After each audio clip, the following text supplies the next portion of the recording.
Maybe we could just begin, very briefly with just a short meditation, and most of the talk. Maybe we could do the meditation that can be two parts. So the first is just to come into the present moment. So you can just sit comfortably.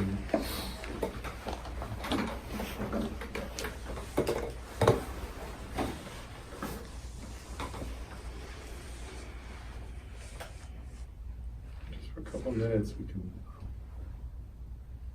bring our attention to the breath.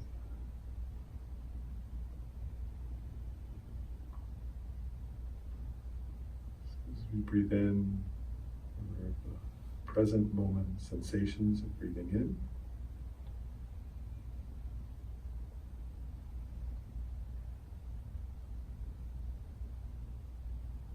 As we breathe out, we're at the present moment sensations of breathing out.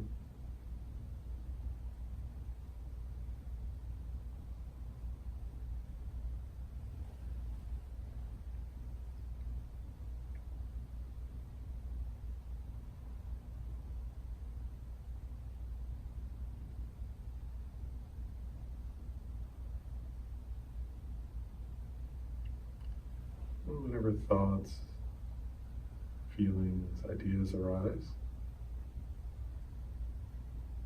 we notice them.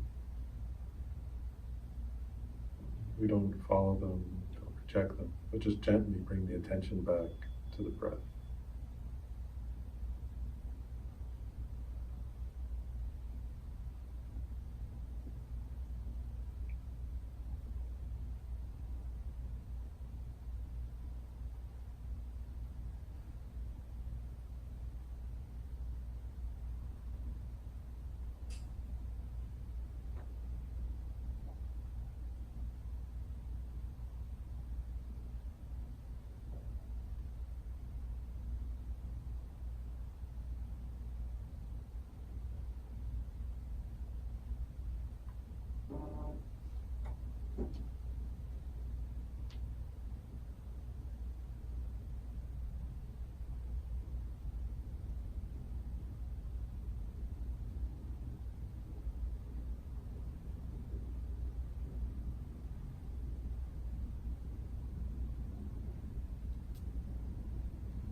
So still, whenever thoughts arise, you notice them. Bring the attention back to the breath. Just for a minute, it's also, while we're being aware of the breath, we can be aware of other present moment sensations. So your body sitting.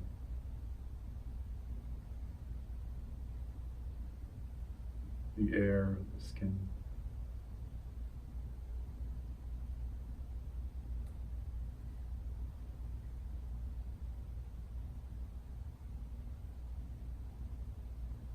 Sound.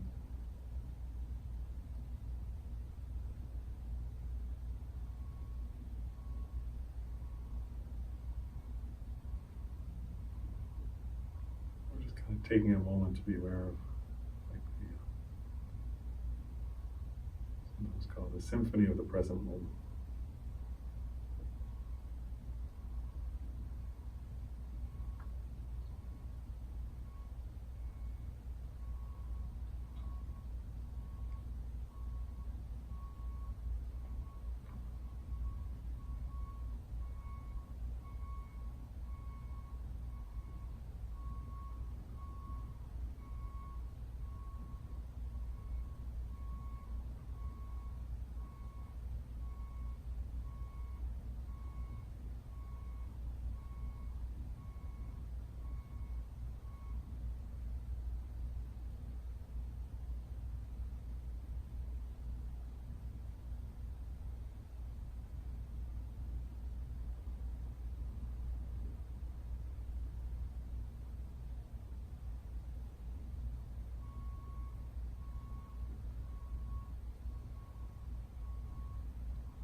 Now we're kind of in this meditative mode.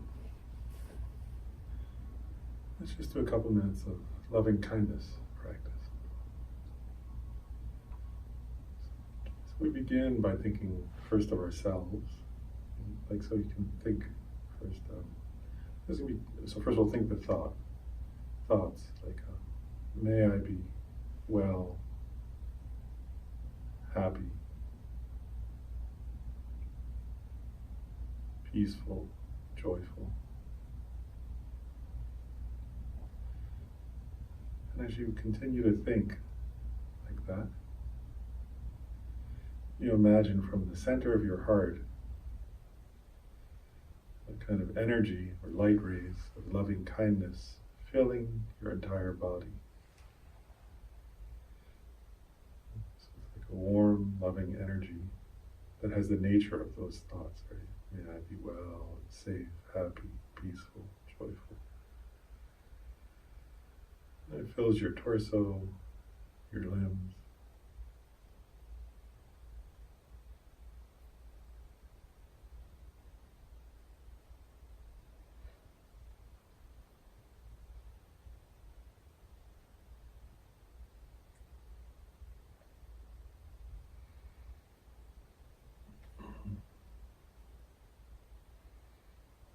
You continue thinking that towards yourself, and then gradually when you're ready, you can expand it, also like imagining the light rays like radiating out from your pores, filling the room. And so you think, may I and may everyone in this room be happy, be well, be safe, have peace, have joy. I feel like you can imagine those, like the rays coming from your pores as they reach others, that they feel loved, that they feel peace, happiness, well-being, joy.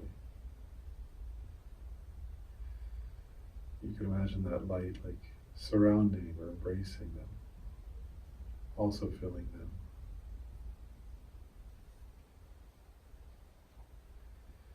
While it still fills yourself as well.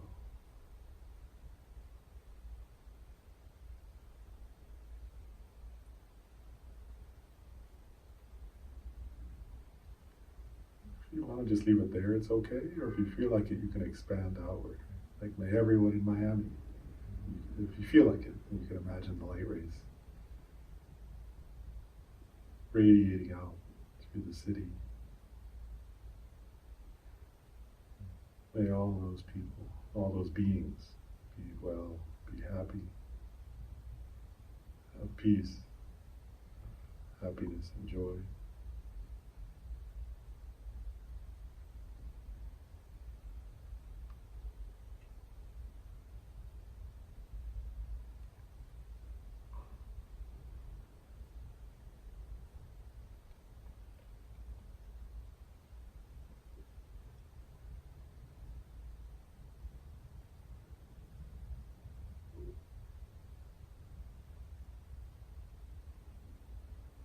For the last minute or so, if you like, you can play with whatever you like. How far do you want to expand that wish, those thoughts, that light?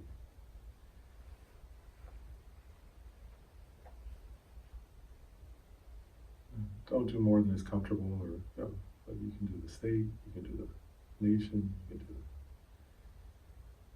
the continent or the hemisphere, planet, solar system,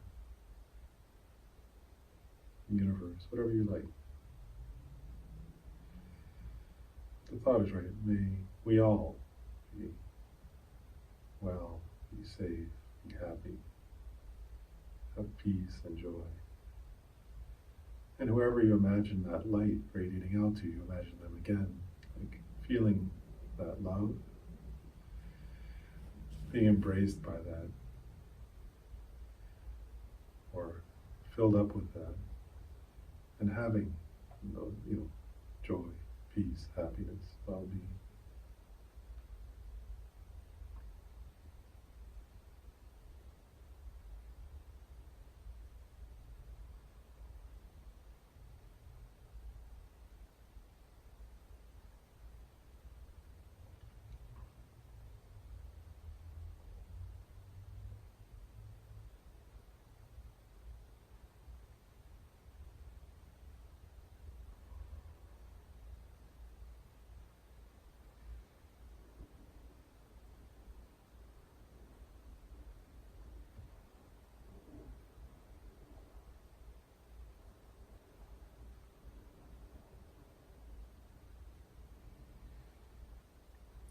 Now we can come back to a more interactive sort of mode when you're ready.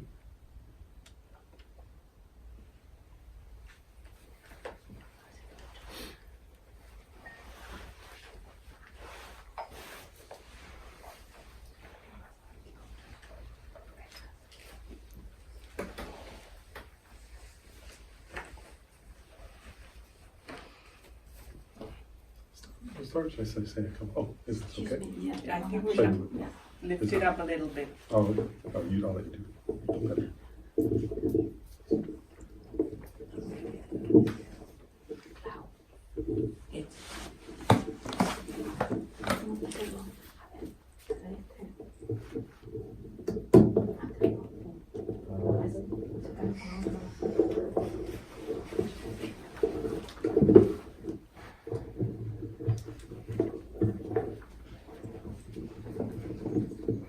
Is that better?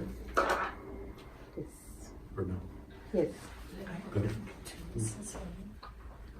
Better? Hmm? Can you hear well? Try. Can you hear better now? Yes. Yes. Is that better? Okay, I'll try to lean forward a little bit also. Is it worse if I lean back? No, It's okay? Now it's better, yeah. It was a bit Okay. low. So it's too low, okay.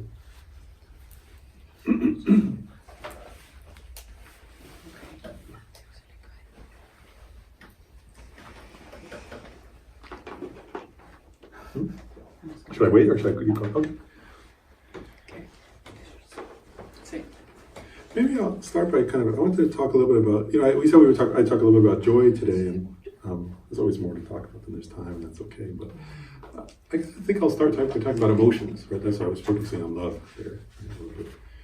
And I wanted to bring up a few ideas, maybe I'll say a little bit about that, and then I'll tell a little story, and then get into the more formal teaching part. But one point I want to raise is this, one basic idea in Buddhism, actually sometimes it's only the Dalai Lama says this. He says, if you train your physical body, for example, you can gain strength, right? But of course there's a limit to how far that can go, and each person has their own limit, but it's quite clear, isn't it? But then one point in Buddhism that the Dalai Lama is making when he says that is that the Buddhist view of the mind is that the mind has no limit. In other words, anything you want to cultivate with the mind can be cultivated because the mind is not physical, right? So if you cultivate something with the mind, you can cultivate that limitlessly. And in a way, there's this Buddhist idea, right? That people hear the term Buddha nature, right? We all have Buddha nature.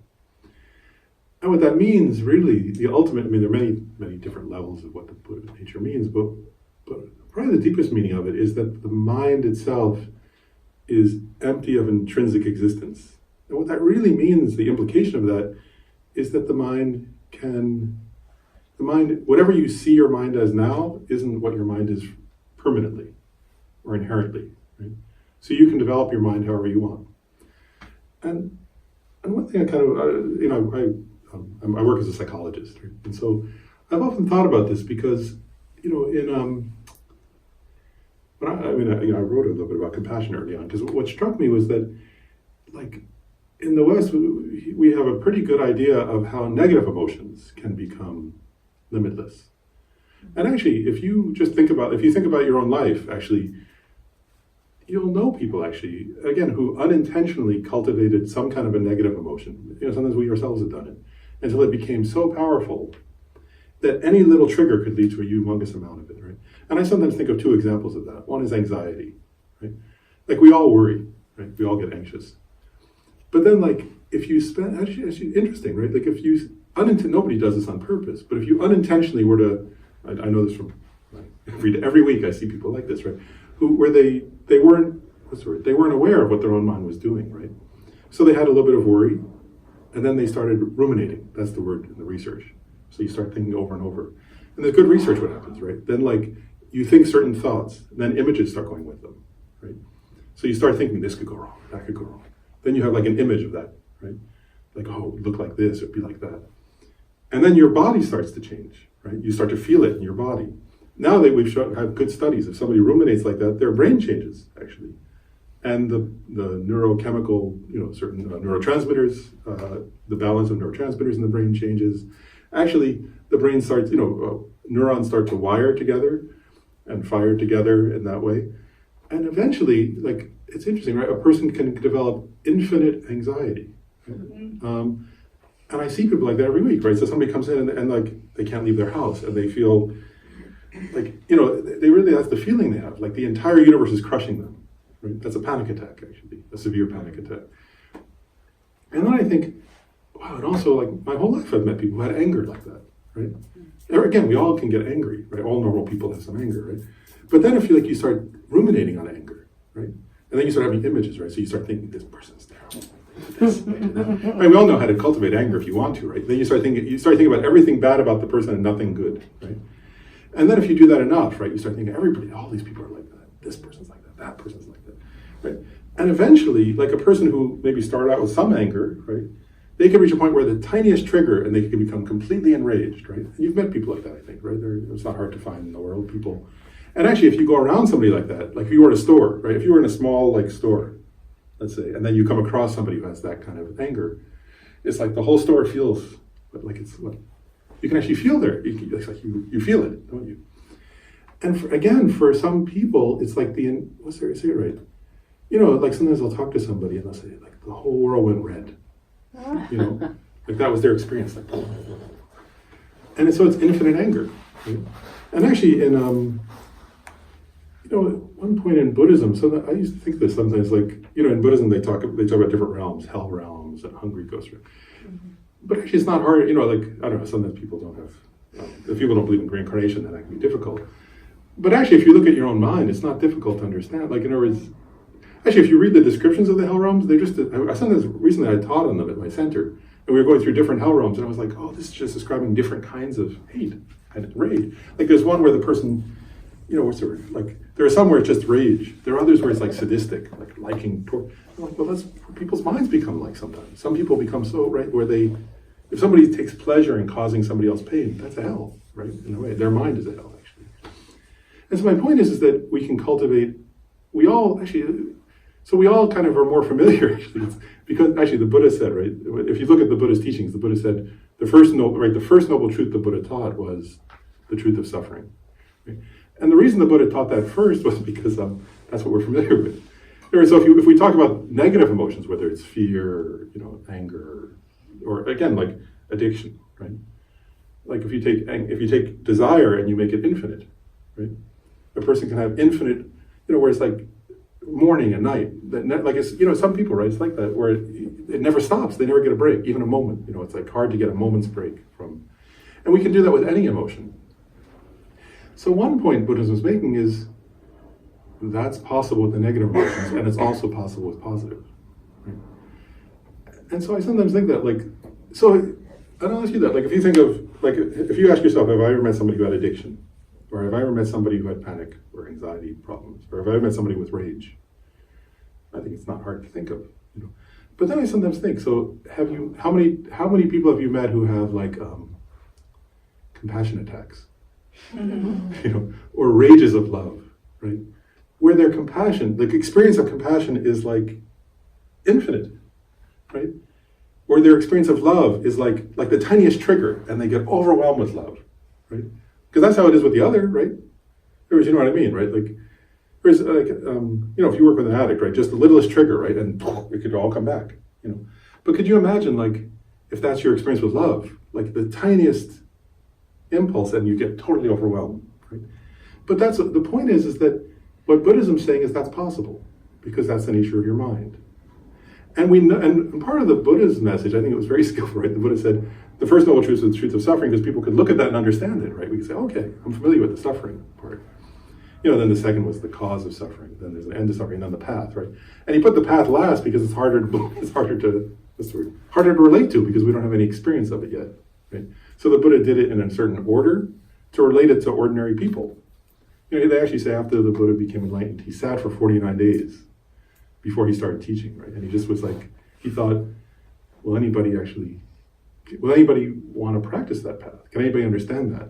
And then he decided to teach, of course, and he started with the truth of suffering, and then those other, the Four Noble Truths.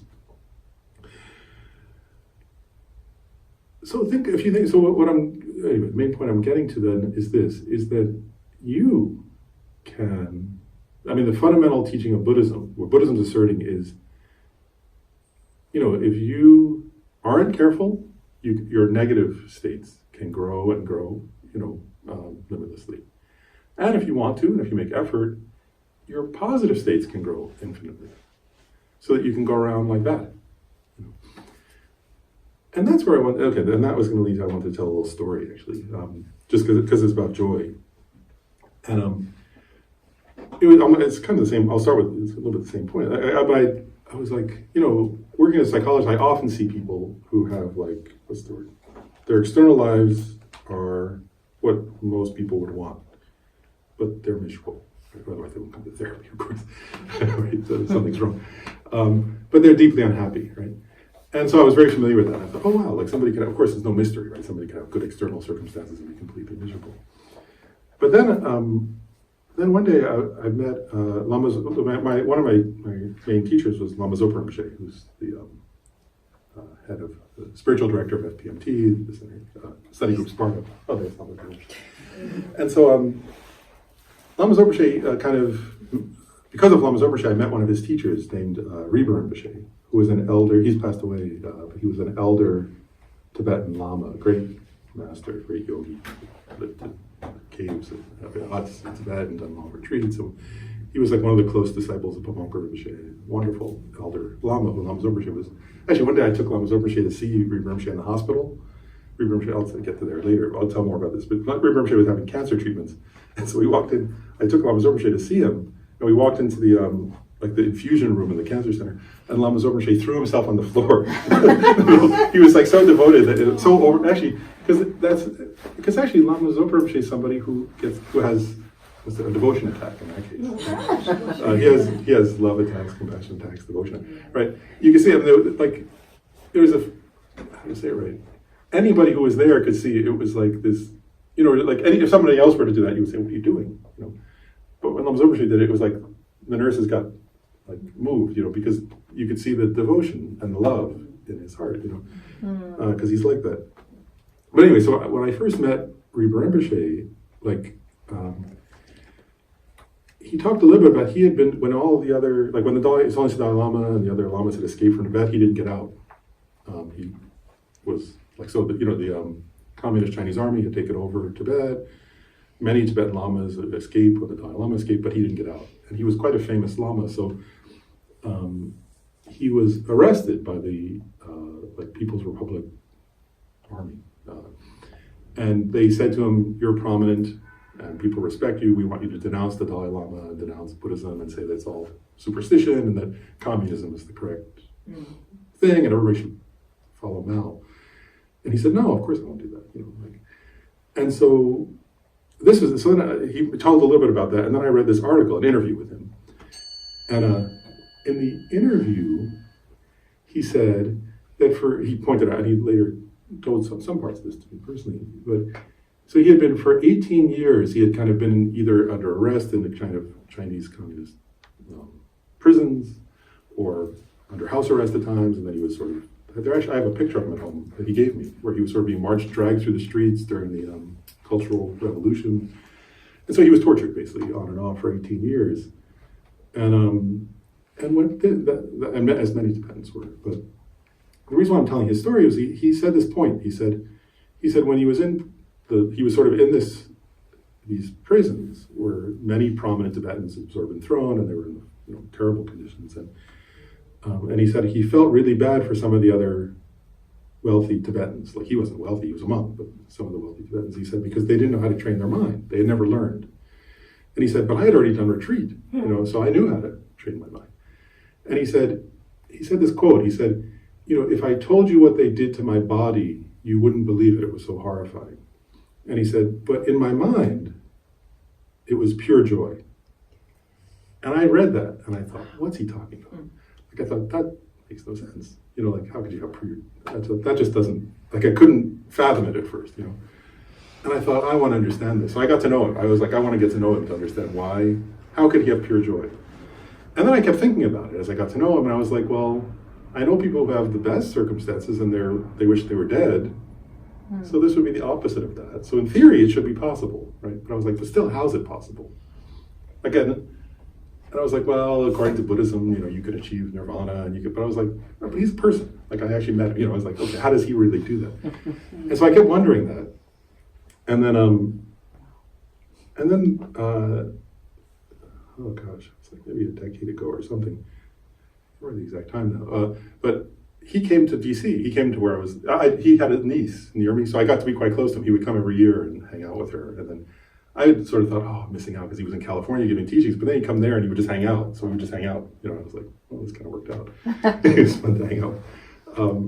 But then he came one year and my dad was dying. And so he came and I said, oh, my dad's passing away. And actually, I was coming down to Florida. He was down in Florida. So I said, I'm going back and forth a lot to Florida and I'm, quite busy right now. And he said, after your dad passes away, I have something to ask you. I said, okay, of course. And so my dad passed away. I went back home and Rinpoche said, I have cancer. And I was wondering if you would help coordinate my treatment and take me to treatment because I don't speak English and it's going to be difficult to talk to doctors and I don't really understand the medical system. And I said, oh, I'm so happy. I was like, of course I'll do that. So I did. And then he was going through like chemotherapy, like surgery and chemotherapy and radiation treatment and all that. And so this is where I'm getting to. So I'm going along with him to all the medical appointments, and then one day, he's, and I was like, he's going through chemo. He had an operation. And he was going through chemotherapy, and then one day it struck me. I was like, oh, he's answering my question. Like this is the closest I'm going to get. I'm not going to Tibet. I'm not going to the prisons at Tibet. I was like, this is about the worst physical situation that somebody in the Washington D.C. area would come across, and he's in it. And actually, we went to this one doctor. I remember he was like an old oncologist, and he said like. He was like this long-time doctor, and he was like looking at Rinpoche's body and looking at the scans, and he said, he did this face like that, and I went, what? And he said, it must be so painful. It looks terrible. Like I was like, you're an oncologist. You're not supposed to say that. And he said, oh, it really looks bad. And Rinpoche was just like, he said to him, don't worry, it's okay. And he was smiling. He was like, and then there was another time, like this doctor.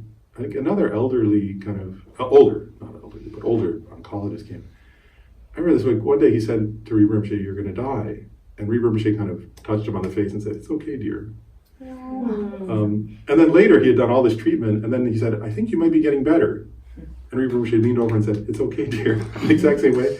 And the guy who was pretty hard and long time, he started crying actually. And he said, I've spent my whole career telling people this stuff. Nobody ever reassures me. Like, what do you do? He was like,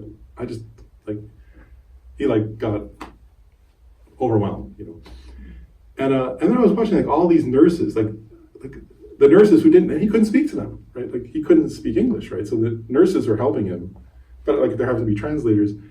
And once they had gotten to know him 3 or 4 times, like I kept having experience like the nurse would come up to me, like tears in her eyes saying, I want to meet somebody, like, how did you meet him?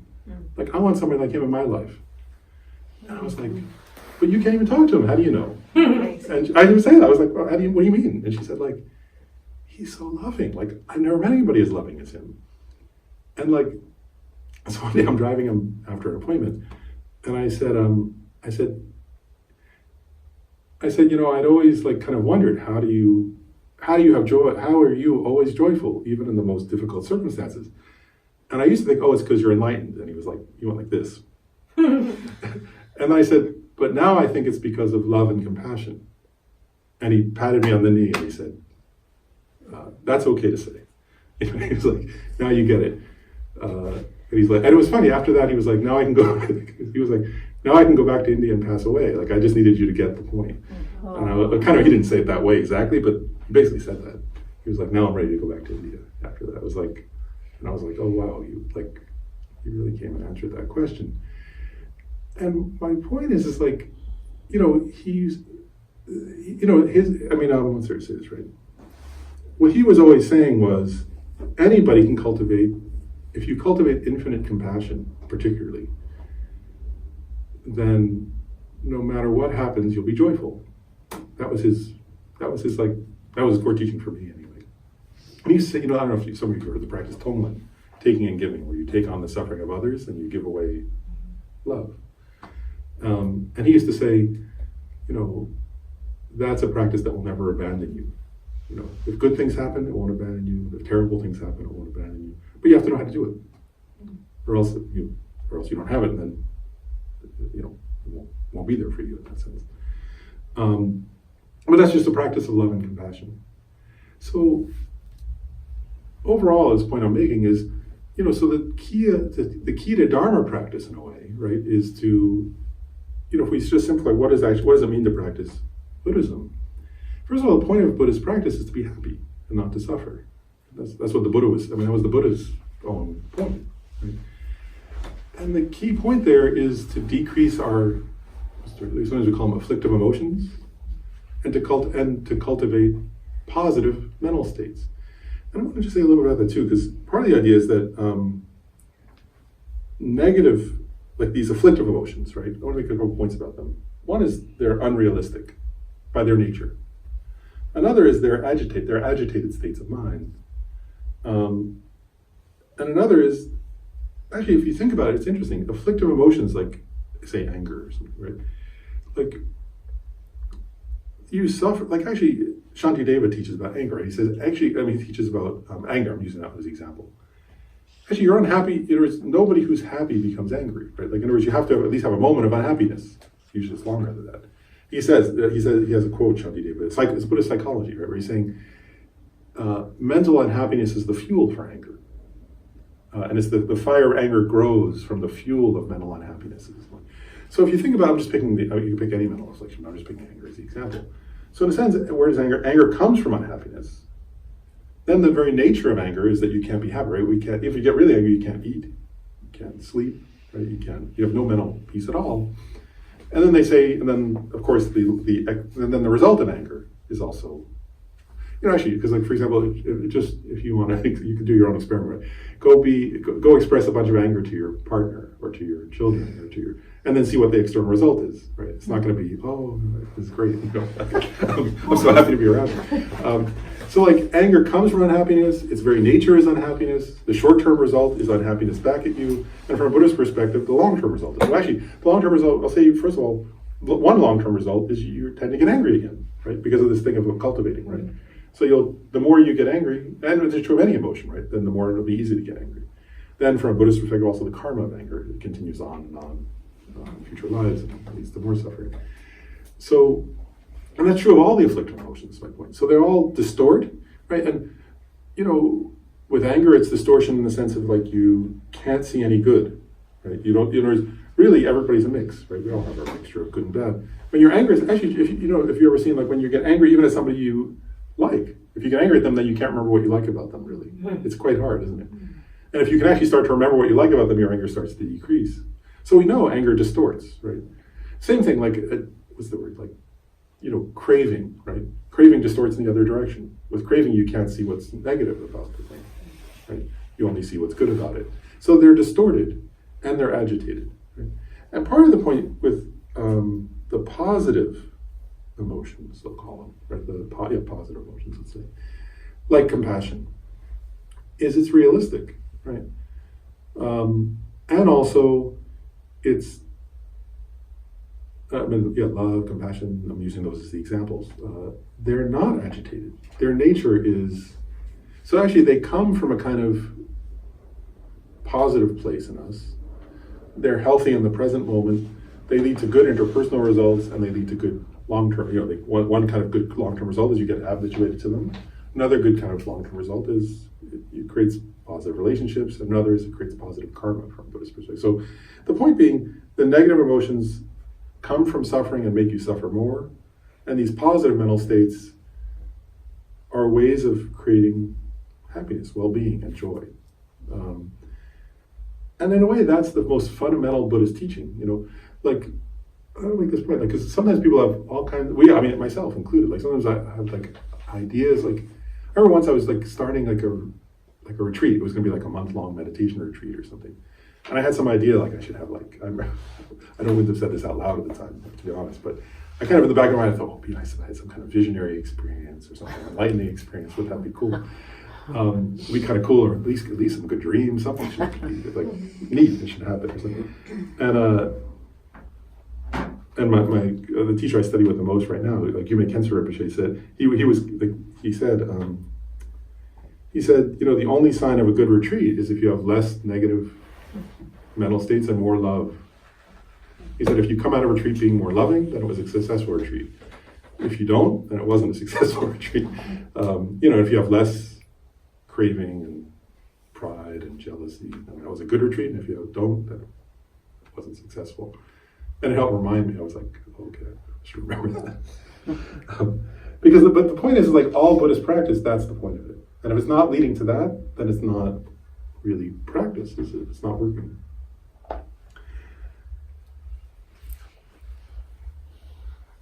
Maybe I'll pause there and see if anybody, because that's sort of, I wanted to tell that story, sort of, this is the introduction, what's this sort of the basis, right? Like the structure of Buddhist practice. And then I was going to talk a little about this topic of joyous effort after that. But I thought maybe I'll pause in between and just see if people have questions or comments or something before I switch over to talking about joyous effort. Does anybody, you don't have to, I just want to give a chance in case people do. Should I just keep going? Good. Then,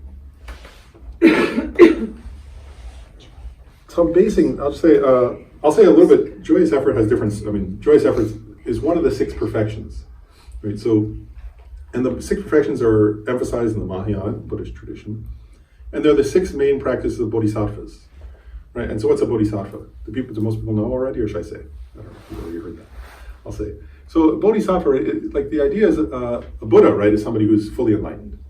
So, a bodhisattva is somebody. I should say it this way: a bodhisattva starts off by cultivating limitless love. Like they actually cultivate that state, right, of infinite love. Like where for them, the entire universe is filled with love, and everyone they see. Like remember I was saying the slightest trigger? For them, the slightest trigger is like if they go on the bus and they see somebody, that triggers overwhelming love. If they walk down the street and they see somebody, that's not yet a bodhisattva. So this gives a sense of what a bodhisattva is, right? So first the bodhisattva this person who's aspiring to be a bodhisattva cultivates that kind of love. And they sometimes say the bodhisattva feels, as they reach this point, this is preliminary still. They're not yet a bodhisattva, they're training in bodhicitta, right? Where they feel like, they sometimes say like the love like a mother has for their only child, for everybody they come across, for each person they meet. But that's not yet bodhicitta, which is the mind of a bodhisattva. Then they cultivate compassion for all beings. That's just like that. And the reason why compassion comes second is compassion is a little harder. If you think about it, it's true actually, right? Because love is this wish. Love, in Buddhism, they actually have many kinds of love, descriptions of different states of love, and different states of compassion. But so right here, I'm talking about this kind of infinite love, right? But infinite love wishes others to be happy and cherishes them and sees them as precious. Compassion is very similar to that, but compassion has an element of bravery to it that's additional. Because with compassion, one is willing to look at the darkest suffering of that other, at the deepest wound, at the darkest part even of the other, and wishing to free them from that. And so it's like a little different, isn't it? Because you could love somebody like wanting to be happy, but go like, I don't really want to go there. You know what I mean? Like you could feel like, I do love this person. I want them to be happy. But I don't really want to deal with I don't want to show up when they're in their worst. And I don't really want to be there with them when they're in their darkest place. But compassion has a bravery and a kind of boldness and a commitment, right? Mm-hmm. To say, no, I want to embrace even the worst in that other, right? So compassion is a step further, right? So the bodhisattva cultivates that, right? And then they cultivate what's called, and actually, that's still not yet a bodhisattva. So, because then the bodhisattva cultivates a mind. They call it. Sometimes translate the unusual attitude of universal responsibility, and it's what the Dalai Lama himself embodies. Right? He always is going around embodying and talking about it. Right? I mean, just sort of encouraging that. Right? And that's an attitude where it's because you could have compassion, saying, "Oh, I really wish others would be free from suffering," And you can actually really wish it and really feel it, but still not feel it, but it's not my job. Like I really hope they can be. There's a difference between this, like I see their suffering and I deeply wish they would be free from it. That's still different from I'm going to free them from it. Right? So this universal responsibility is like one more step. Does that make sense? Where the bodhisattva, the aspiring bodhisattva, has this commitment where they say, no, whoever is suffering, wherever they're suffering, I'll like if nobody else wants to do it, I'll do it. And even if others still do want to do it, I'll help them do it. And wherever somebody's suffering, like it's my job. That's my purpose in life, is to be present to others and to help them. So you see, it's like a level of commitment. And the bodhisattva eventually, so that once the bodhisattva achieves that, then they look around and they say, well, if that's my commitment, then I want to become a Buddha in order to be able to most effectively do that. Because that's what a Buddha is somebody who can most effectively help others. And then they're a bodhisattva. Does that make sense? So you get the sense of what the mind of a bodhisattva is. Right? That's quite beautiful, isn't it? I think that's bodhicitta. You know, because sometimes you say, sometimes people say, I'll cultivate bodhicitta. And actually, I'm making a side comment here, but that Saint Rinpa Rinpoche who I was mentioning, he actually did retreat with Pabon Rinpoche would give him, say, okay, meditate on this, go to the cave, and then come back. And tell me what you realize, and then I'll teach you the next thing. And he went through it, and he did all the stages of the path, and that was how he actually realized bodhicitta in that way. He kept meditating. So he would go and meditate for months, I think, on love. He actually said it took a while. He said the other realizations were pretty easy. Bodhicitta was not so easy, he said. It took a while. But he would go and he would just meditate for months on love, and they would come back, and then, I guess Pabon would just say, okay, now I'm going to teach you the meditation on compassion. Go do that. Then he'd say, okay, now I'll do that. And he just kept doing that in retreat until he became a bodhisattva. Which is quite beautiful, isn't it? He wanted to do that then in America. He wanted to sort of set up a way to do the same thing for others in that format, but there was never a place for that. So the bodhisattva is somebody who's achieved that kind of mind, right? And you get the idea, right? So just like somebody else wakes up, actually think about it this way, when you wake up in the morning, what's the first state of mind you have? When you first wake up, typically, it may not always be the same, but what are the typical, people have usually a few things. Some people some people's I can't drink coffee. Some people's I drink my coffee. Other people something else. But everybody has you have something they think of in the morning, right? What's your first thought? Right? So a bodhisattva's first thought is actually, I sometimes think this. I actually think of a bodhisattva's, when I think of what a bodhisattva's first thought is in the morning, I think, if you've seen the early version of the movie of A Christmas Carol, after Scrooge thinks he's died and gone to hell, and then he wakes up, and he's an old actor, Aleister Crowley. He wakes up, and after he thought he was in hell, right, and he lived a meaningless life, and he goes, I'm alive! I'm alive! And he leaps up out of bed, and he says I want to give away, and he's and he runs to the window, right? And he says, what day is it? And he starts buying everybody presents, because he's I have a chance to live and to help somebody. I thought I didn't. I think every morning a bodhisattva is a little like that. They may not do the gestures. It's a gesture to express the feeling, right? But they have this incredible joy, I get to help others today. I get to, it's actually what the Dalai Lama says, right? He wakes up in the morning and he thinks that. He thinks that's his first thought in the morning. He's how can I have another day. What can I do meaningfully for others? And that's how a bodhisattva. So then there are 6 main practices. So then they say once a person generates bodhicitta, there are 6 main practices that they do, called the 6 perfections. And that's the process through which somebody becomes a Buddha. Right? They do these 6 practices. They do them over time, and eventually, because their mind is, as I said, can become anything. Right? They just keep cultivating these positive states until they have cultivated wisdom and compassion and love and skill and all these other concentration, meditation.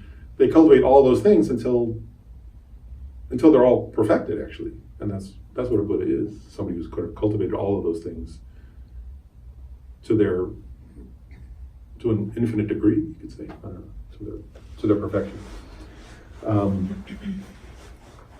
And so one of the 6 perfections is called the perfection of joyous effort. And the idea of this, so I wanted to talk a little about this perfection today. And I'm going to base it partly on the teachings of Shantideva's Guides to the Bodhisattva's Way of Life, which teaches the 6 perfections. But mostly, this is from Lama Tsongkhapa, who founded the Gelugpa tradition that Lama Zopa is part of. He wrote various texts on the stages of the path to enlightenment, and this is from his middle-length text on the stages of the path to enlightenment. So it's his commentary on joyous effort in that text. So I just brought it along. And I brought it along partly because I think it's like thought-provoking, and that's why I wanted to share it. So like, what I suggest is that we can like sort of contemplate it together. Does that make sense, these teachings? And so I'll start with this. Like, Lama Tsongkhapa says, he starts off in his section on joyous effort by saying, basically, like the translator said, what is the entity of joyous effort? Well, actually, what he's getting at, he says, basically, Lama Tsongkhapa does that. He starts off, he says, well, what is joyous effort? If we're going to talk about it, we have to first know what it is, right? So, very reasonable. And he quotes, actually, I'll say this too. If you haven't read much of Lama Tsongkhapa's writing, it's beautiful. He's this like very, he's both, like I mean, he's scholarly, but also has a sense of humor, and is very practical in his approach. So here he's quoting, he quotes the Sangha of Bodhisattva levels, which is this ancient Sanskrit Buddhist text. But he says, in the Bodhisattva levels, joyous effort is explained as, and this is what I want to say, a mind that delights strongly for the sake of gathering virtue and working for the welfare of sentient beings, as well as the actions of your body, speech, and mind motivated by that. And so I just want to slow down there, right? This idea, think about that, a mind that delights strongly. That's an interesting phrase, right? And what I think is worth contemplating together is this, we'll just like look at that definition and think about something. Like, so you have to, like, the first point I want to make is implied here, so I'm just going to elaborate for a minute. Like if you contemplate this for a while, you start to realize, like, it's kind of, I'll just say it's weird, actually, strange. Like, people can delight in anything. Like, it's actually, like, for example, if you look around this planet, like, you realize people do delight in anything. And I wasn't going to say this, but I'll look at what I say. There's a story about Lama Zopa actually. One time I was supposed to be working on a book with Lama Zopa. We couldn't turn it into a book. But we were having this discussion one day, and like it was supposed to be like psychology and Buddhism. Lama Zopa was too radical, so he wouldn't sort of. I kept trying to bring up psychology, and he would like it didn't really work. But there were a lot of funny stories that came out of it. But anyway, so this one time he was making this point to me. He said, people delight in anything. They delight in all kinds of things. Anything can be delightful to somebody. And I said, I was kind of like, I hadn't thought deeply about it at that moment. I just said, well, people don't like getting punched in the face. And Lama Zopa, who's been a monk his entire life, said, yeah, some men pay money for that. I looked at him, he's been a monk his whole life. And I was like, you're right. He went, I'm not going to debate you. Like, I'm not debating you on that. And he was like, yeah, man. Like, he was like, I've heard about such things. Okay. But his point was, he was making a point. He was saying, like, anything people can like want that, right? Like, there's nothing that somebody doesn't seek after it in a way. And the question I would raise, if you look around, like, first of all, if you look around, like, what do people delight in the world, right?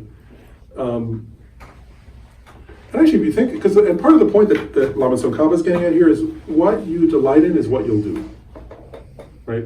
Whereas what you find joy in is what you're going to actually spend your time doing. And even if you don't, even if you think, oh, I want to stop that, as long as you think that's the source of your joy, you're going to go back to it, right? And so I want to just raise, I want to ask you to share this out loud, but to think to yourself, well, what do I find joy in? What do I delight in? Right? And why do I delight in it? Right? And if you check, right, a lot of the things you delight in, right, first of all, a lot of them are like from your family, like you were taught that, right? Some of them are from your culture, right? Some are from a subculture that you're part of. Some are from like things your peers delighted in, right? But like we get conditioned to delight in certain things, don't we? Mm-hmm. And I like, oftentimes Lama Zopa will point this out because he's like, I sometimes think he's almost like he looks at world cultures like almost like an anthropologist or something like. So he'll often say like when he watches like people like whether it's the World Cup or the Super Bowl or the World Series, and he'll sort of say like look at those people, like Because like, right, like people are like they're knocking down the goalpost, or they're, you know, they have a riot, right? Like they're so excited, and he's like, you know, he would just look at it and he'd say like, wow, they take like so much delight in that. And he was like, what a strange thing to take delight in, you know, like, and if you step back, you know, like, you know, from the perspective of the culture where that particular sport is played, whichever sport it is, nobody thinks it's strange, right? Like everybody thinks, oh, that's normal. Like, of course you would have a parade, you know, if you want a game or something, right? And like, I was overseas saying, why would somebody like, what meaning does that have? When they die, does it matter that they won that game? Like, how does that matter when they're dying? Like, you know, you say, you know, if you like, it's hard to, you know, it's hard to debate that, I guess. But, you know, so if you ask yourself, what do I find delight in, right? What do I get enthusiastic about? And part of this is like what Lama Tsongkhapa is implying here is a few things. Like, one is if to the extent that if we're not, you know, to the extent that one discovers like one is delighting in things that are actually, that one sort of has gotten conditioned to delight in things that are negative, of course then like to recognize, wow, okay, that's not like, to actually, and you have to kind of meditate deeply on it, right? You have to kind of go, I want to say this is meditation actually. You know, the watching the breath that we did at the beginning is, actually I sometimes say this too, though. Like, you know, there are like probably about 1,500 scientific studies on the benefits of mindfulness. I think it's around there. You know, that's a topic I know about from my professional life. Like, so, I mean, and there are tons of benefits of just watching your breath, you know, like, and letting go of thoughts.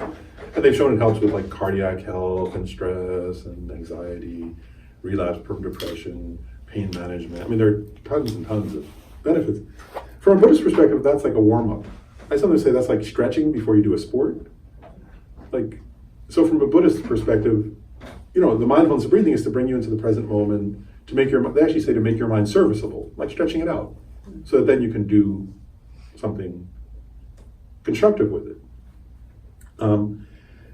And so the point is like, then the real meditation is what we're talking about actually. So this will be an example of meditation. Is like, so you ask yourself, well, what do I find? You have to analyze for yourself.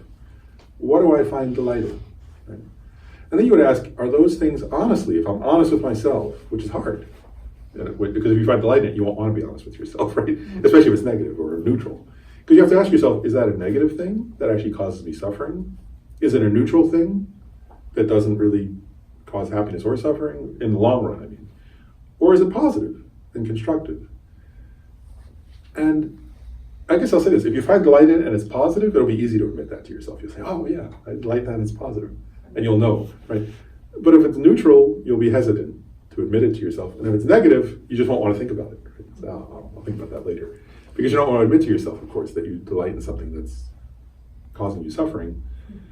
But part of Buddhist practice is to really look honestly at that kind of thing and say, well, why do I find delight in that? And like, actually, it's true though. If you do that, you'll start saying, well, you won't want to think about it more. Because if you keep going, eventually it won't seem so delightful, right? And part of the point of this is, I often think of this as actually my mom's late partner. Like she after the end of her marriage to my dad, she was with a guy for over 25 years, and he smoked a lot. And so many doctors kept telling him, "You got to stop smoking. Like, this is going to kill you." You know, and he would just kind of not really listen. You know, and then finally one day he went to the doctor, and the doctor like said to him, screamed at him, "Don't come back to my office. Get the hell out of here. I don't ever want to see you again. There's nothing I can do for you. You're going to die, and I refuse to be your doctor anymore if you're smoking. Like, it's just a waste of my time. Get out of here." And he stopped smoking, you know, because something happened in him. Like, he realized something, you know, that day. And of course, actually, and he's dead. It was too late. It took him too long to realize that he got sort of COPD and then lung cancer and died. And I often think of him as an example because I'm like, well, wow, I don't want to, you know, I don't smoke, but I don't want to. But I was like, but I don't want to be him. It was like, get the point too late. Right? And that's part of what this is getting at, right? So like, he found delight in smoking, right? But it was killing him. And when he looked back on his life, when he couldn't breathe and he had he regretted smoking. He was like, wow, I should have quit smoking sooner. this isn't worth it. The pain I'm going through now isn't worth the pleasure I got from smoking. So part of this is getting out, you don't want to wait until the point where you don't want to wait till that point, right? So we have to ask ourselves, okay, are there things I delight in that are negative? If there are, why do I delight in them? And how do I change that? Because it's not going to help me, right? Like that example. And then here, what one is trying to do, and this is, I think, important for Dharma practice, that's why I wanted to emphasize it, is then the easiest starting point is you have to ask yourself, among the categories Lama Tsongkhapa mentions, right? Doing virtue or working for the welfare of sentient beings, right? So you have to ask yourself, like, well, what do I, like, you already have some constructive, positive tendencies, right?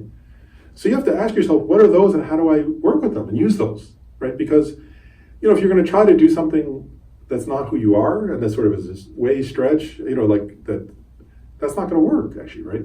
So you have to start by saying, well, what do I already find some delight in? And let me do more of that. That's the things that are actually either gathering virtue or working for the welfare of others, right?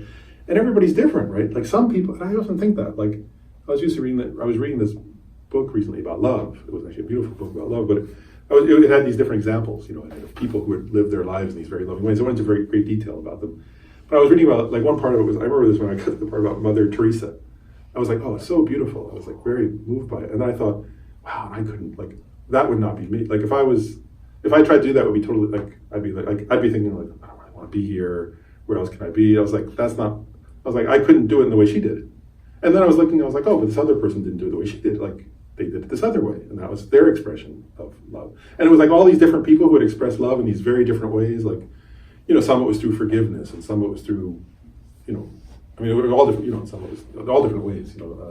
Some were teachers and some were workers in war zones. And the point being, everybody found their own way that was an expression of who they were. And then they were able to do it with joy, right? And with energy and with enthusiasm. And so I guess what I'm getting at is that's implied here, isn't it? Is we have to also know, like, how do I find the expressions of the positive that are my calling and that are my gift and they're what I have to offer and what I can do that will bring sort of energy to that and will express something and will be beautiful, actually, right? And that you can feel the beauty of that, and that's part of delight, is you can feel the beauty of that kind of way of expressing something positive or cultivating something positive. And so we have to cultivate those things, right? And like water them like a seed, like a little, if you have like a little sprout, right? Like you have to be careful with it. If you leave it dry for too many days, it won't grow. And so we have to like do that with all parts of ourselves and cultivate those things, and then there becomes more and more energy, right? More and more joy, more and more, energy for our practice. And I'll say that too, because like if you look at people like in terms of meditation practice and so on, like, I mean, I think, I mean, actually, why would anybody keep doing it if it doesn't bring them joy, right? Like, what's the point? If it doesn't give you energy and if it's not fun, actually. Like, I sometimes think like somebody like it should be fun, otherwise why would, and like one should, even the word should seems kind of funny. Whereas if you're doing it right, it is fun, and it should be enjoyable. It's like, that's the point.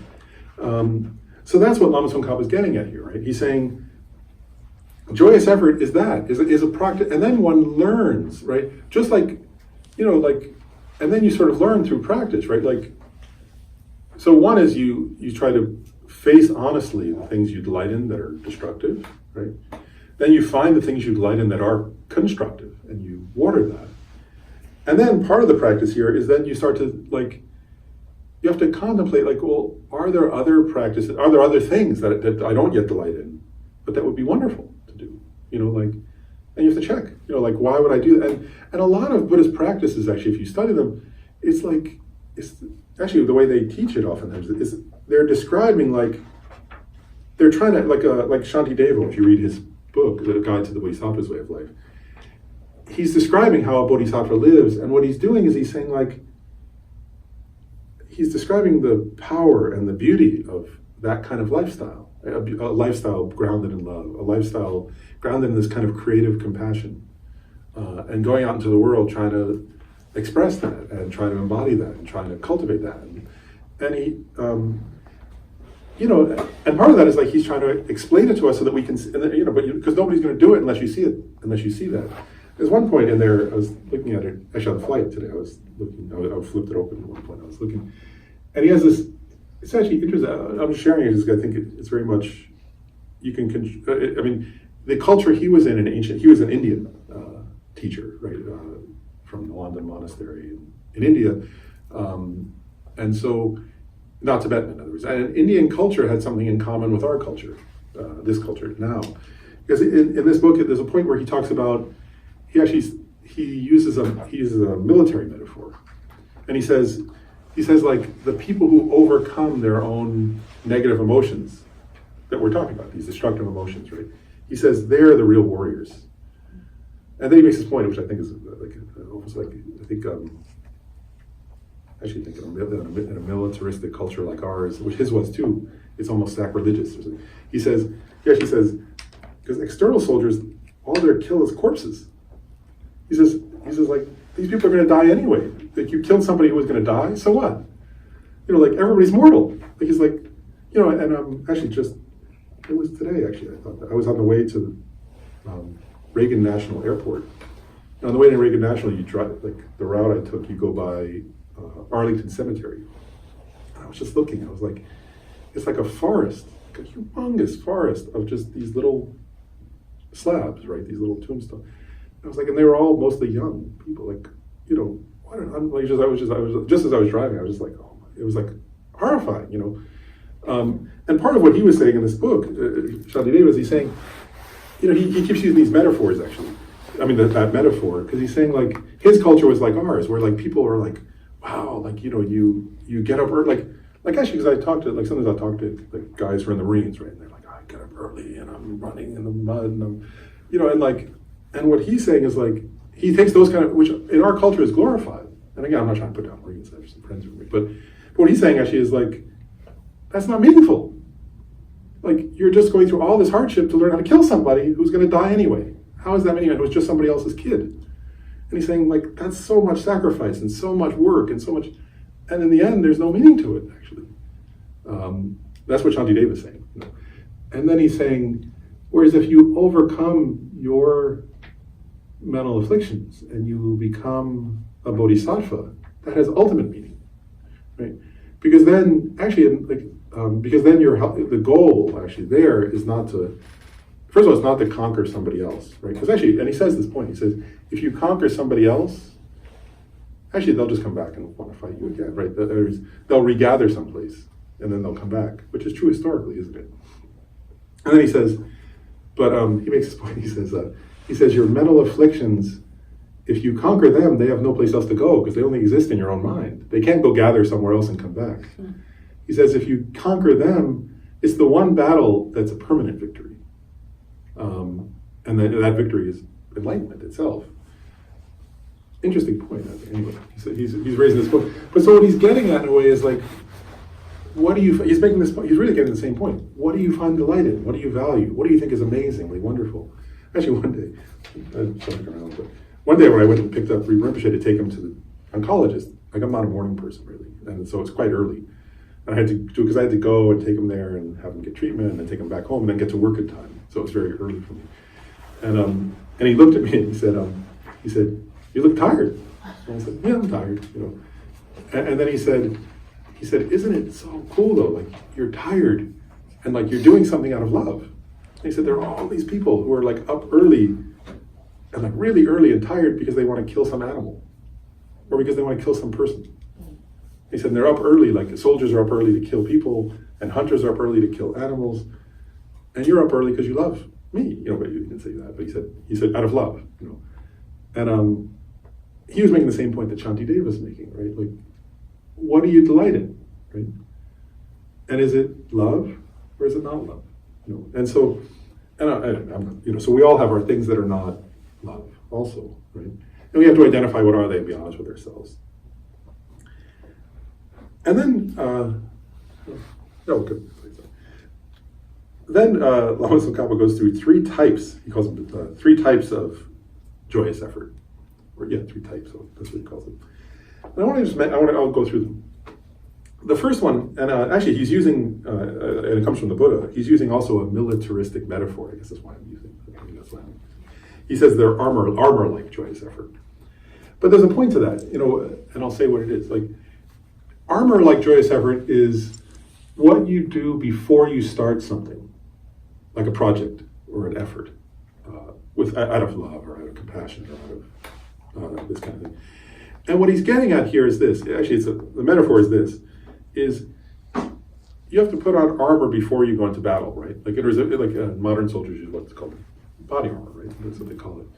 And if you put it on after somebody shoots at you, it's not going to work, is it? It's going to be totally useless. And the metaphor here that the Buddha used actually was he was saying, of course, there's no external fights in this practice, but what he's saying is you have to strengthen your mind at the beginning, because they're going to come. If you're going to do something really meaningful, there are going to be difficulties and there are going to be obstacles. That's what the Buddha's getting at. And so the point here is, like, if you think of some effort, right? We were talking on the way here about like the effort you guys put into this center, for example, because you're trying to offer something to each other and to other people, right? But there are all kinds of things like that, right? Where you say, okay, I'm going to do something like that's an act of kindness or compassion or trying to live a meaningful life, right? And what the Buddha is saying here is you have to be realistic. Of course, there are going to be obstacles and difficulties. That's the nature of life, right? That's the nature of samsara. And so what the Buddha is saying here is, so before you begin, or before you begin an overall project, or before you begin the next phase of a project, or even before you begin the day's work in a project, he's saying, put on your armor, right? And what he's saying there is strengthen your mind, right? He's saying, like, think deeply. Well, why am I doing this? What are the benefits? And part of that is, how to say this the right way, like, it's actually true, isn't it? Like, there are certain, depending on who your friends are, who your family is, what subculture you live in, where you live, and people will encourage all different kinds of things, right? And so part of the point here is like, but if you're going to practice the Bodhisattva's way of life, right? If your life is in the service of compassion, let's say, you can't, say this right? You can't wait around for other people to tell you, oh, that's so wonderful, that's going to be so great, right? Whereas you have to strengthen your own mind on these points. If you happen to have some friends who are also aspiring bodhisattvas, that helps, of course, then they become a support for that. But what he's saying here is, sometimes even like people will say, that's stupid. If you're doing something loving, actually it's quite true, isn't it? Sometimes if you're doing something very loving, somebody will say, well, that's stupid. You should just like take care of yourself, and who cares about those people? Or, don't put your, people will sometimes discourage a positive action. Then also there will just be difficulties, especially if you're doing something difficult that's meaningful. There will be difficulties that come along. And so here, you get the point. So the Buddha is saying you have to think deeply. Well, why am I doing this? What's the meaning of it? What's the purpose of it? And really try, if you connect very deeply, right? Sometimes actually the way to do that, of course, is you actually say to yourself, well, because sometimes actually it's true, isn't it? Like oftentimes, how does this say it right? Like there are many demands or like superficial sort of demands, I guess, or things that come up in daily life. And it's quite true, is it, that when you look back, even years later, who cares? And then also, like when you come to the end of your life, you won't even remember it. It's like not of great significance. And it's hard work, actually, to remember. So one way of doing this is to say, well, in the face of death, what matters? In the long run, what matters? In the face of lifetimes, what matters? And if you ask that, actually, if you say, and so I don't know if y'all, some may believe in future and past lives, some may not, but so if you think in the face of the length of my life, but even if you were to say that, but if you believe in past and future lives, to say to yourself, what in this life matters if what matters, if I imagine living 100 lifetimes in the future, what are the things I would do in this life that will still matter 100 lifetimes from now? Then a lot of the stuff that seems important, who cares? But then there are some things that are hugely important, right? Like where you would think, if I'm going to live 100 lifetimes, I would want to, I would totally want to do that still. And I'd want to do more of it. That's something to do then, isn't it? I mean, that's one way of asking that question. Another is, often you do that on my deathbed, if I look back, what would matter? These are ways of building up that armor, right? what really matters to me. Another way is just to check in with your heart. What's the deepest, most meaningful longing of my heart?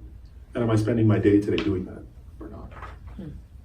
That's another way of getting at that's the armor light, right? It's like, I'm going to strengthen myself not to be distracted by distractions. I'm going to strengthen myself not to be discouraged when difficult circumstances arise. You get the point, right? In that way. Then the next of these three is the joyous effort of gathering virtuous dharmas is to apply oneself to them for the sake of accomplishing the six perfections.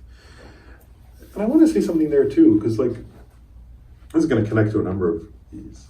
So I'll just, actually, I'll make the last one is the joyous effort of working for the welfare of other sentient beings. And he says, and it's similar to the above. So I'll connect those two and make a comment. Because one part of this is,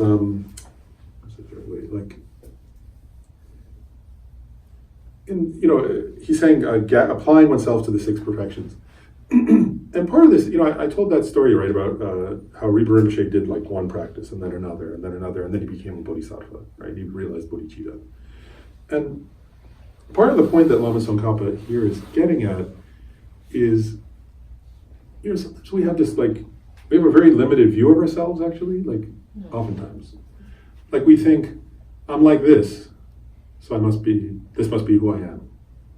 Or I have these limitations, they must be who I am. And what Buddhism is asserting, actually, the Dalai Lama says, if you were to create a slogan for Buddhism, the slogan would be either you could say interdependence or dependent origination. Right? The things arise due to causes and conditions and complex interdependent factors. Right? And that includes you, right? And so therefore, who you think you are isn't, first of all, it may not be correct at all. And even if it's partly correct for the present moment, that doesn't mean it's going to be correct tomorrow. And part of what this is getting at, that's why the joyous effort of gathering the six perfections. Part of what this is getting at is, they actually say this, that when a bodhisattva has seen emptiness, which means that I'm going to put it very simplistically. One way of saying that, and put it in simple terms, is that they've realized that they aren't who they thought they were. Right? That who they thought they were was some kind of concretized, sort of static idea, but that's not who any of us are. And if you understand that, then you understand dependent origination. That who I am and how I appear at any given moment is due to all kinds of factors, causes and conditions. And so then you start to ask, well, what causes and conditions would I create to become the most beautiful, most wonderful, most marvelous thing in the universe, the most compassionate, the most radiant, the most present to others? And that's the six perfections. That's what the Buddha is saying. The Buddha is saying if you ask that question, then the six perfections are causes that will bring about results. Right? And he's saying if you practice them, you'll transform yourself. It's like an inner evolution, right? That's the process of evolving yourself into something else, into something. And the other day I was thinking about this in reference to I don't know if you've heard the Bodhisattva Tara, right? The female Buddha of active compassion. And actually, that's the story. Her story is the story of six perfections. They say she was like an ordinary princess, I guess, who was very well off, and she made a lot of offerings. Right? And there was this famous moment. She made all these offerings, to the monks. And there was a famous moment where one of the monks said to her, "Wow, you've created a lot of good karma. If you, in a future life, you could become a man and become enlightened." And she said, "I vow, I will not become a man.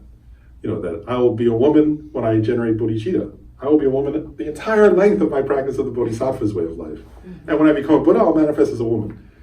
And which I thought was really wonderful. And then, though, if you read the story of her future lives, that was many past lives ago. And then if you read the story of her life, her evolution, she develops this ability to manifest the 21 taras, and they're all different colors and different. They have these different abilities. And then she manifests as Kurukula, the red dancing goddess who knocks people over when they do stupid things. And she tells them kind of not do that anymore. And then she manifests in all these different ways. And the point of that is it's this beautiful story. How she becomes this sort of then she gains the name Tara. She wasn't Tara. Then Tara means liberator, because she gains this ability to sort of just through her meditation, she can sort of radiate out and liberate sentient beings, and she can manifest in all different ways to different people according to their needs. And the point being this, is her story over lifetimes is a story of evolution, right? That she's sort of evolving from an ordinary person into a Buddha along this sort of process of, what's the word? Creative and beautiful and complicated manifestation for the welfare of others. And when one is thinking, this I'm getting a joyous effort, right? So what one is thinking here is like, well, if I practice the 6 perfections, I can do that too. That's the process of that, right? And then a person you can see how somebody would develop incredible enthusiasm for practicing the 6 perfections then. Like, wow, I could like manifest as all, like in all these different ways, like according to what people need, and I'll know what people need, and I'll be able, Lama Zobar, he said, like, we make mistakes when we're trying to help others. And then as you progress along the path, you make fewer and fewer mistakes. And then he said, and then a Buddha, they don't make any mistakes. Like that's the nature of a Buddha, is that they know the timing and just the right thing to say and just the right thing to do to help somebody. And we don't know that. So that's the evolution, right? It's like, and we get better at that. You can actually see that, right? If you like, as you learn about yourself and you learn about, if you study your own mind, you get better at knowing how to help somebody else's mind, right? Well, that's a little bit of what we're talking about. And as you do that more and more, it becomes more and more true.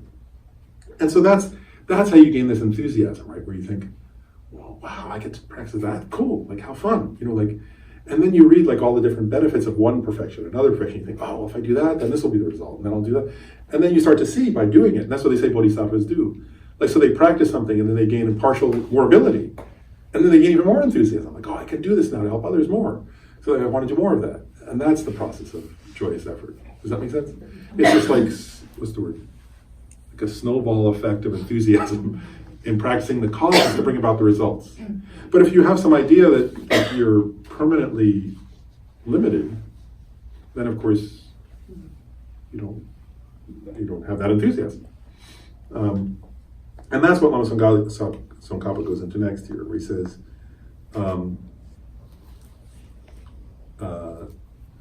what he says is, and this is an interesting point though, if you think about it psychologically and apply it to yourself, is he makes this point. He says, he's actually quoting Maitreya here, the ornament from Mahayana Sutras, but he's quoting this in a context. He's saying, if you cultivate joyous effort, right, all the other practices, all the other achievements, all the other things will come about naturally, right? Because in other words, because actually, if you think about it, it's true, isn't it? Like, again, whatever we delight in and find joy in, we naturally do, right?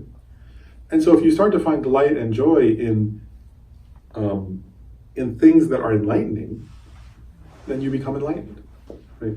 And if you find delight and joy in things that are unenlightening, then you don't become enlightened, right? So he's saying, then you don't have to, then it'll all happen naturally, is what he's saying. Like, it'll sort of unfold in this very natural and organic way if you cultivate joyous effort. Does that make sense, kind of? Yes. Because it's very psychological, isn't it? It's like, because actually it's true, right? Because people, and that's, again, if you just contemplate this, right? People put so much effort into all kinds of things, don't we? Like, we all do, actually. We ourselves do, and we see other people do it. Right? We put so much effort, and what we put effort into is what we think will bring us delight, or what has meaning, or what's important. And again, so as you cultivate this mindset of like, again, that what you delight in and find joy in is what has deep meaning, then you'll just naturally do that, and things will unfold in this very natural way. And he says, in that way, he goes to this point. He says, what else? He says, joyous effort is immediately the best source of happiness. It naturally brings about both mundane and super mundane attainments. So he's saying, if you're trying to achieve something worldly, joyous effort will bring that about. If you're trying to bring about something super mundane, something transcendental, that's also the method, is joyous effort.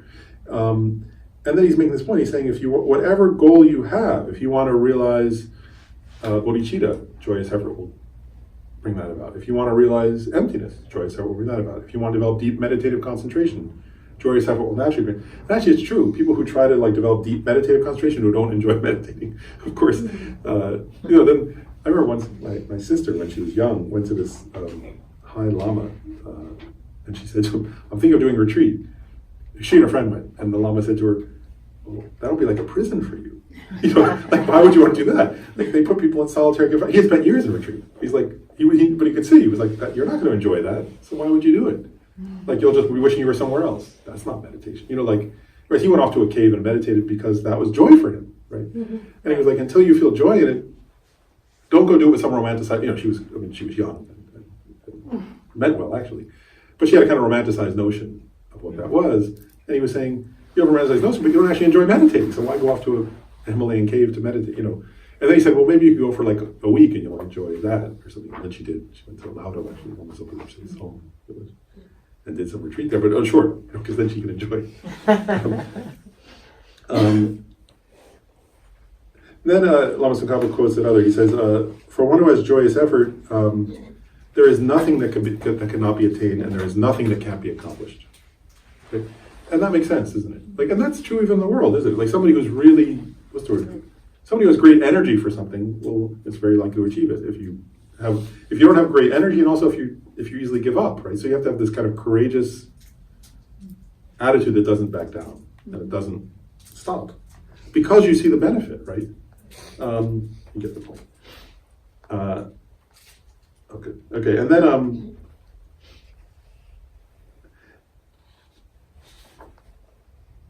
Lama Tsongkhapa says, of course, the opposite. He starts to get into this next point, which is the opposite of joyous effort is laziness.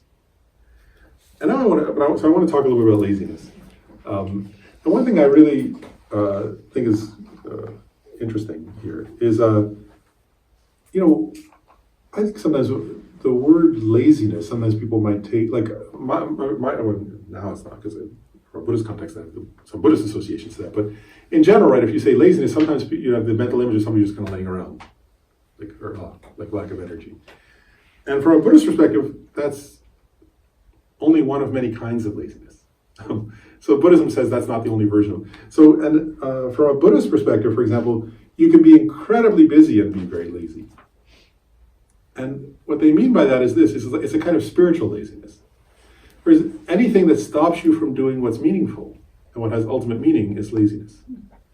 So there's a whole Buddhist teaching on that. Like, so, for example, like a person who, like, you could work 70 hours a week at your job and be lazy from a Buddhist perspective. Mm-hmm. You know, if what you're doing is like, you know, say if you're just working to gain wealth, right? Buddhism say, well, that's lazy, actually. Like, you haven't, and you can almost say it this way, like, what the Buddhist perspective is, that's lazy. You haven't even thought about what's meaningful. Like, you're kind of intellectually and spiritually lazy in doing that. You can almost say it that way, you know. And then Buddhism would say, and then also, like, here he gives the example. He says, also, if you feel discouraged and you think, oh, I can't do it, Buddhism saying, like, so you have low self-esteem in a sense. Buddhism is saying that's another kind of spiritual version of laziness. And because what Buddhism is saying is you have infinite potential. Like, you have infinite capacity. You have, and there's this whole thing where he gets into it here, where he says, you know, the Buddha said that insects, including like mosquitoes and flies and ants, will someday become Buddhas. Because that's what Buddha nature means, right? They have a Buddha nature. It means that they, you know, given enough time, they'll eventually become enlightened. And then Buddhism saying, so then look at you, like, you're intelligent. You know, if you say, oh, I'm not so intelligent, compared to a mosquito, come on, you know, it's like, you know, you have the, actually, and if you think like from this perspective, right, you're human, right? So you're like, have this, you know, as human beings, we have this kind of, you know, actually just being a mammal, right? We have this connection with the mother, right? So we have a capacity for empathy and for love and for compassion and connection that beings who aren't born from a mother don't have. It sounds like, you know, if you look at like snakes, right, or they come from eggs, right, or alligators, they don't have the same capacity for social connection that, first of all, that just mammals do, right? If you watch like a bunny, or you know, with their baby, right, there's a kind of connection that alligators don't have, or that snakes don't have. Then we humans have even, we have much longer, right, period of being raised with that bonding with the parents. So we have this capacity for empathy and for compassion and for love. That's amazing, actually. And then also we have this cognitive ability, right? That like, you know, like, other beings can't, like, sort of, what's the word?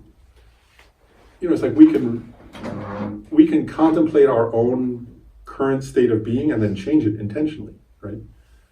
Other beings can't do that the way humans can, right? We can look around and see that, right? Like, there are various kinds of, some animals can be like trained, right, or by circumstances, but it's very hard to train oneself, right? But we can do that. And so you have this, like, what Buddhism is saying is, like, you have this, what they call precious human rebirth, right? Precious human life. So you have this ability, like, first of all, you have Buddha nature, which you share with insects, right? But then you have this ability to love and to have empathy and compassion. Then you have a mind that can look at yourself honestly and reassess yourself. And what Buddhism actually said, I haven't think this way, like, there's this, in the Stages of the Path teaching, which this little lecture comes from, there's extensive teaching on the precious human birth, precious human life.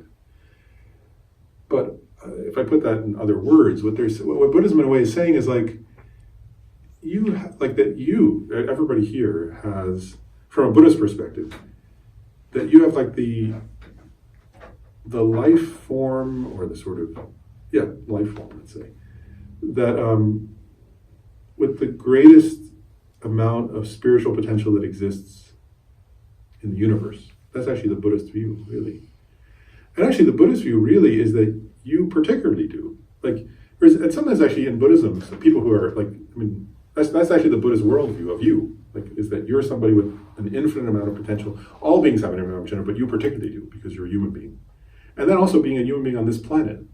They say that the view is, like, that this is, like, the kind of place, because we have this really, the right mix of misery and happiness. You have enough happiness that you have, like, freedom, right? You're not in, like, a prison, you're not, you can, like, you have access to books and classes and things like that. You have some free time, so you have this kind of, but also you have enough suffering that you can understand suffering, right? That you experience enough misery in your life that you can develop empathy and compassion, and that you can understand the nature of suffering, and, like, so they say we have, like, the right mix of misery and happiness that we can develop. That makes sense. And actually, it's true, isn't it? Because, like, if you look around, like, even among, they say this in other realms, but even if you look around, like, people who are, if somebody's circumstances are too horrifying, there's not the free time and the opportunity to stop and think, right, and to sort of pause long enough to reflect on things and sort of develop. And on the other hand, if somebody's circumstances are too distractingly, too distractingly sort of pleasurable, I guess you could say, then it's possible to make it harder to develop empathy, right? And then that compassion. So, and it's partly through our own experiences of loss and of difficulty and of suffering that we become able to empathize, right, with the suffering of others. So it's that mix that we have. So part of the point here, I'm just getting at this one about discouragement, right, is what the Buddhist teachings are saying is, like, you have this amazing capacity, that you're this being who can, like, evolve in ways that are almost unimaginable. And so to get discouraged, so they're saying, so if you get discouraged, right, they can say, like, well, if an insect gets discouraged, okay, it's kind of understandable. But for someone like you to get discouraged, it's like, it's like you're not seeing yourself accurately.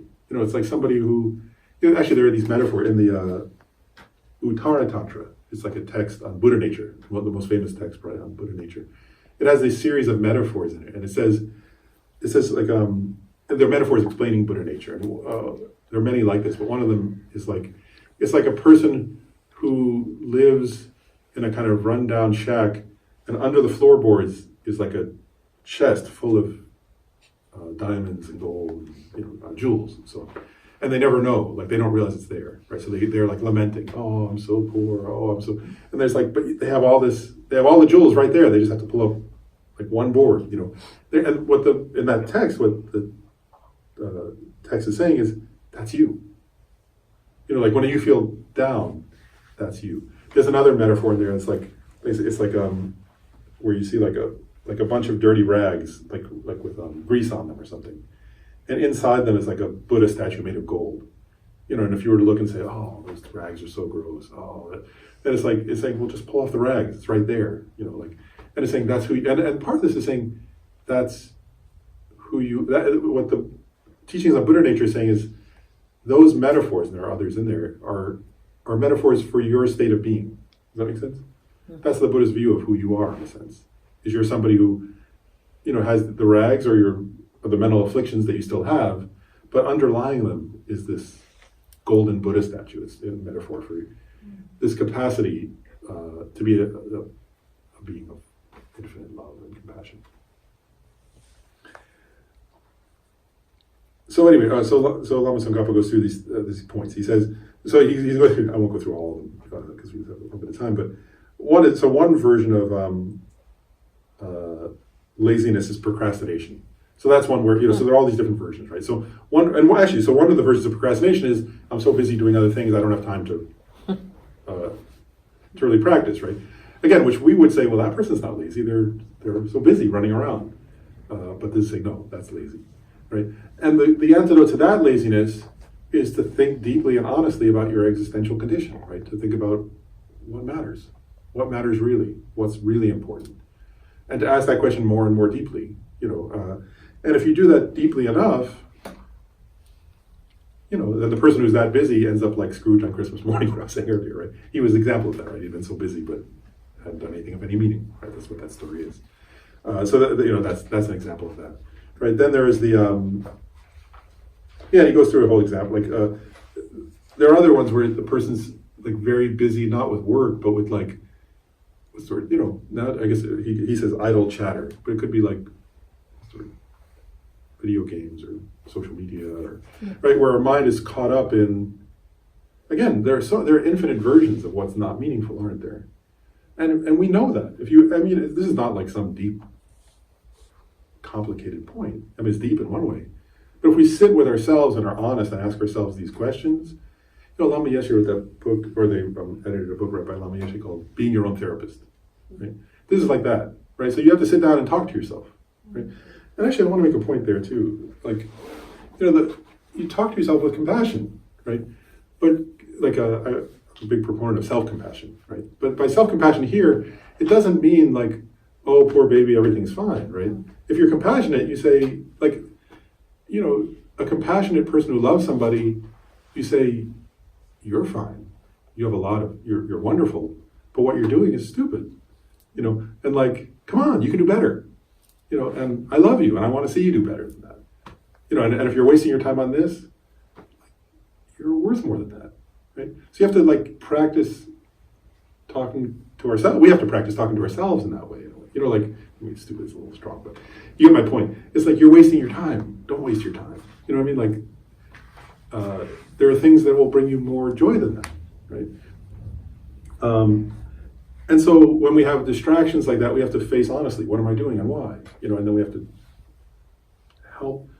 And we have to really, it's like, that's meditation. Does that make sense? Like, meditation is honestly and daily looking at yourself and saying, what am I doing and why? And am I taking joy in, in what's most meaningful or not? And then we keep correcting ourselves. And then in that point about the low self-esteem, I'll just go through, he makes a number of points. He says, one version of that is the sort of, oh, I'm not worthy, I can't do it, I can't achieve it. Another version of that is like, sometimes people will look at like, the examples of like, you look at somebody who's like a great exemplar of compassion, and you say, well, I can't do what they can do, right? And what he says here is like, he doesn't put it this way, but what he's basically saying is, well, so what if you can't do it that way yet? Do what you can do, and then that will happen naturally. Mm-hmm.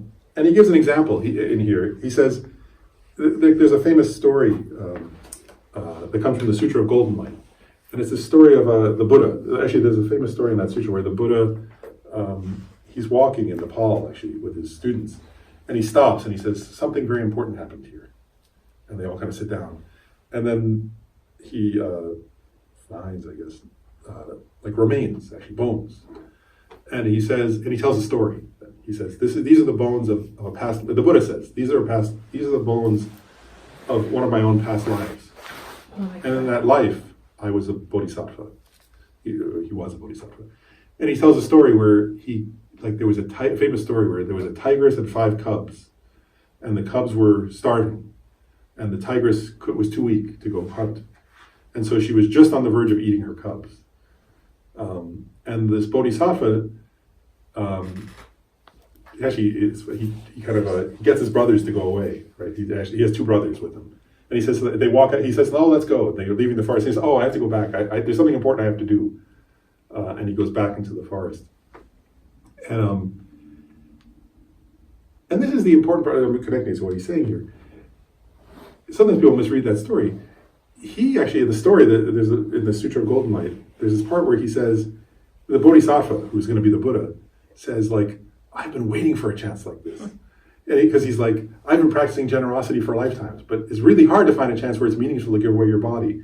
And from his perspective at that point, he is like, the Dalai Lama is the 14th Dalai Lama, right? He can see in other words, he can, actually, they say, beings at the level he was at, and this is what Lama Tsongkhapa says here.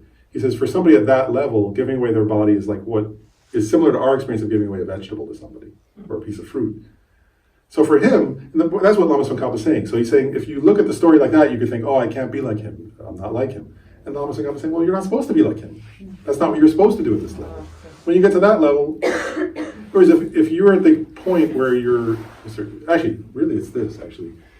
They say in the teachings, in the Buddhist teachings there are like 5 paths and 10 bhumis, and it's a whole teaching of the stages the bodhisattvas go through. And that bodhisattva was on the first bhumi. So at that point, he was at a level, they say, where he only, that he would only take on bodies out of a sense of compassionate prayer. So in other words, for him, he was he wasn't in his body in the same way we are, you could say it that way. And he didn't suffer physical pain anymore. So for someone like him who doesn't suffer physical pain and who takes on bodies out of compassionate prayers, well, that's a different thing. So what Lama Tsongkhapa is saying is, don't compare yourself to somebody else and get discouraged. Just do what you can do.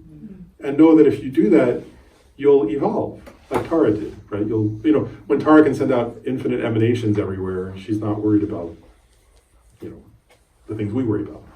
And the point is like, so don't compare yourself to somebody else and get discouraged. Know that if you keep doing these things that cultivate love and cultivate compassion and cultivate wisdom, you'll evolve. And then there'll come points where in the future where things that you now thought were impossible are easy and are fun to do. And that's when you'll do them. Does that make sense? Mm-hmm. And you shouldn't do the things that discourage you when they're not ready to do them, because then you'll get discouraged. Mm-hmm. So and he's saying, and actually that's a mistake for a person who's trying to develop, what's the word? Joyful effort. And do you mind if I go on a little aside about that? I want to just say something. Actually, it's not directly in text, but I think it's implied by that, and I just want to share this because I don't think people. It's a point that I sometimes say because I think I don't think Buddhist teachers talk about it that much, and partly because it's not in the texts, it's in a kind of clear way. But I think it is in there. But I'll bring the point. What I'm getting at is boundaries. What I want to bring up is a little bit of boundaries.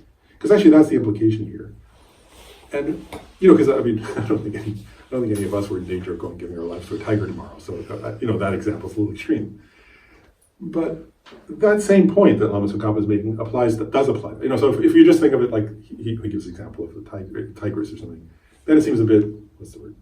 It makes sense, but it's a little far out from us. But if you're really trying to cultivate joyous effort, you have to have boundaries. Right? In other words, you have to know where your limits are, because actually, there are tons of examples of this, like where people, let's say it right, like, they're not going out and giving their body to a tiger, but they're doing things that they're not ready to do yet. Right? They're pushing themselves beyond their own limits in a way where then they get discouraged, and then they get, burned out, or exhausted, or like so stressed out, and and I'll share this. Like, I remember this. I had that experience. I remember the first time I ever noticed myself doing that. I was living in Santa Barbara then. I was in graduate school. I was studying psychology. I was doing like a PhD program in psychology, and I was working with children and adults with autism. at the same time, and it was like I was working full time, and I was doing an internship to get hours, and I was like quite stressed out, And then I read this quote. I opened something, must have been, I don't know if it was a book or Mondo magazine or something. And I read this quote from Lama Zopa Rinpoche, and it said, when I'm going to make the wording slightly wrong, but basically it said, when you begin to cherish others in your heart, when you begin to cherish others, the sun of real happiness dawns in your life. I think it's something like that.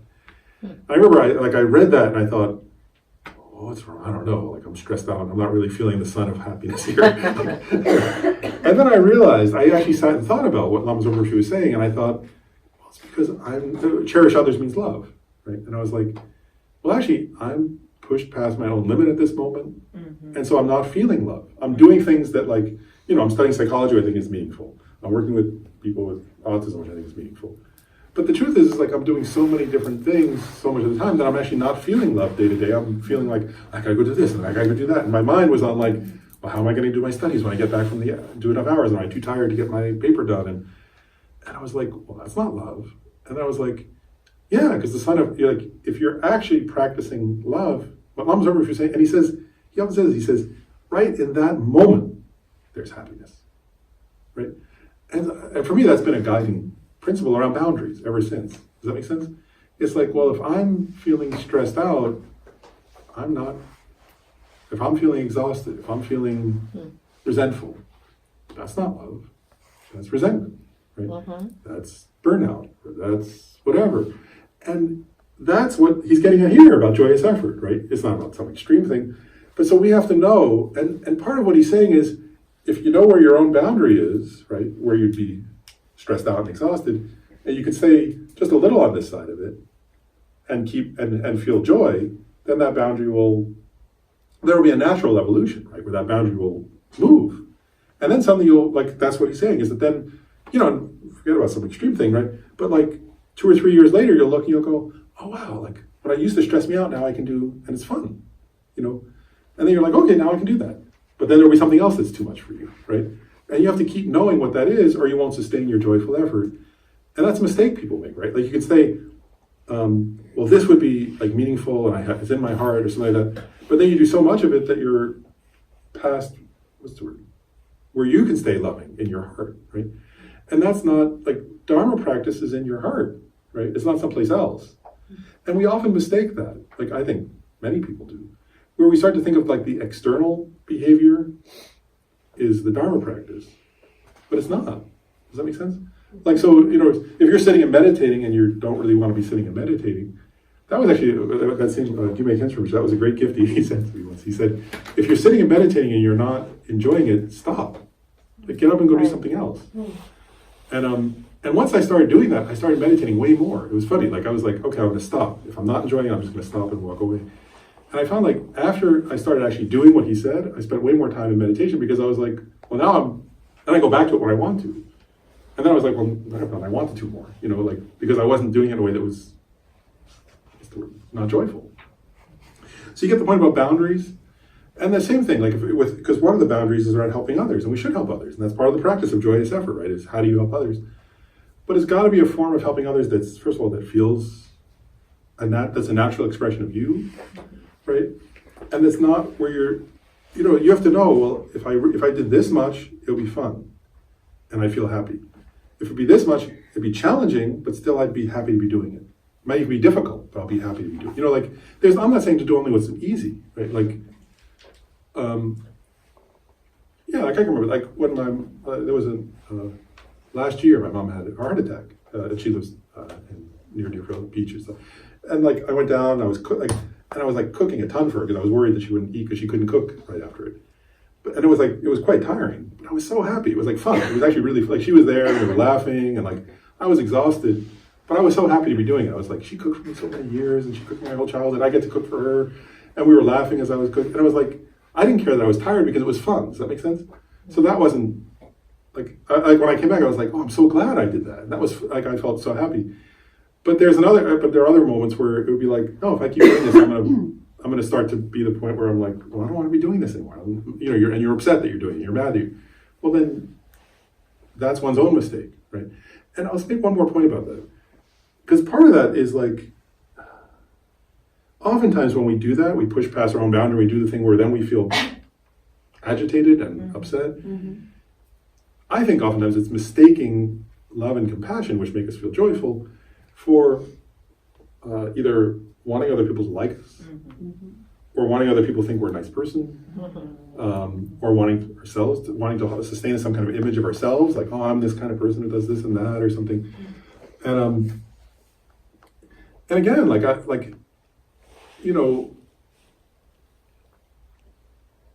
and so sometimes going just recently I did that, where I did there was circumstances where I was like, oh wow, I don't want to do this, and if I say no, I'll seem selfish. It'll seem like I'm selfish. And I thought, all right, I better go say no then. Good, because who cares? In other words, seeming selfish that's not what the Buddha was talking about, right?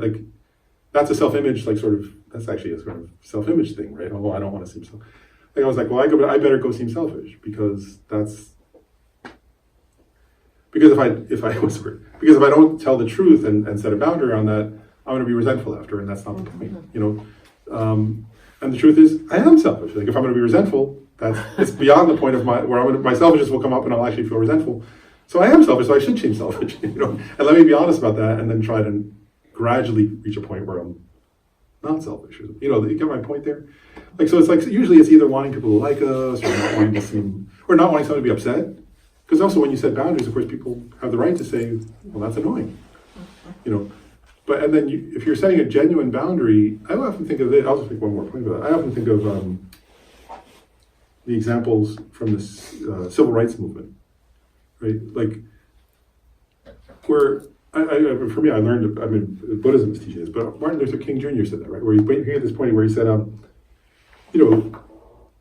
with the bus boycott, for example, right? Where he said, his point was, he said, don't come if you don't have love for the people you were protesting against. I don't want you in my march if you don't have love. And he said, and we're not going to ride the bus, right? That's the boundary. Does that make sense? So it's like, a boundary is, I love you, and no, I won't do that. Because if I do that, it won't be a kindness. I won't be in the right place. I won't be being compassionate. Does that make sense? So a boundary is tricky in a way, because you have to be willing to tell the truth, even when, you might not. What's the word? Yeah, it's inconvenient. Inconvenient for you, and it might be inconvenient for another person. But then they know who you really are, and that's genuine. Does that make sense? And then you can have a room for genuine love between you. And I think that's, again, he doesn't, and part of the reason I wanted to say all that is, Lama Tsongkhapa doesn't use the word boundaries here. But that's what he's getting at, right? When he's saying this point about, when he's saying, don't do what, don't give your body to a tigress. I mean, he's giving an extreme example. But that's the point. If you look at it from a more daily life perspective, that's what we're getting at. Is if you want to sustain joyous effort, you have to be careful about that. And we only have a few minutes left, so I'm going to jump ahead and make one last point, or touch on one last point. And the last point here is he gets at he calls it 4 factors or conditions that are favorable to joyous effort. And I just want to very briefly cover those. The first one, and I'll go through the first 2 briefly, and then I'll emphasize the last 2. The first one, as he says, meditate on the causes and effects. And what he's getting at there is he's saying, if you understand, actually it's like this, it's what ordinary people do in a worldly way, right? If somebody wants, it's true, right? If somebody wants to make a lot of money in investing, they study deeply about investing and how do you invest to make a lot of money. If somebody wants to be famous, right? They go and they make a huge effort to understand, how do I, break it in Hollywood or something. Whatever somebody thinks. And what he's saying here is, if you want to become enlightened, if you want to become a Buddha, if you want to become a Bodhisattva, understand the causes and effects. And just like worldly people who are enthusiastic about, if somebody wants to be a professional athlete, they make so much effort, ridiculous amounts of effort, right? So many years and years and years, right? Like to win an Olympic medal or something. And they go through everything, right? How do you just move your hand like this, like the 20th of an inch, and you'll be better. So what he's saying here is, if you want to gain enthusiasm for love and compassion, understand what the practices are. right? Understand that if I do this, then that will be the result. And then you'll gain enthusiasm because you don't see the result. It's like you don't see the result when you're creating the cause, right? So it's not immediate. But if you understand this will lead to that, then you gain enthusiasm. Then he says the second one is stability. And there what he's saying, actually this is important. What he says is stability means if you think deeply before you begin something important, and he says, and once you begin something important, commit to it and don't stop. And that's actually, they say actually, everyone went me this point, it's like a bad karmic habit or something they say. Like if you start projects and then you don't finish them, and then you start another project you don't finish, it's like a bad karmic habit that goes actually, they say it goes from life to life then. And so they say, and we all have done that in the past, but they say in the future, they say, this is why Lama Tsongkhapa is saying here, he's saying we all have done that. But he's saying now that you're studying joyous effort, he says don't commit to a project unless you think about it. And once you decide, or only decide I'm going to do this much of it, and then do that much. And then say, okay, do I want to do more? So take on smaller projects if you want. But make sure, so that it's small and you finish it, and then you take on another and you finish it. Don't take on such big projects if you're not ready to finish them.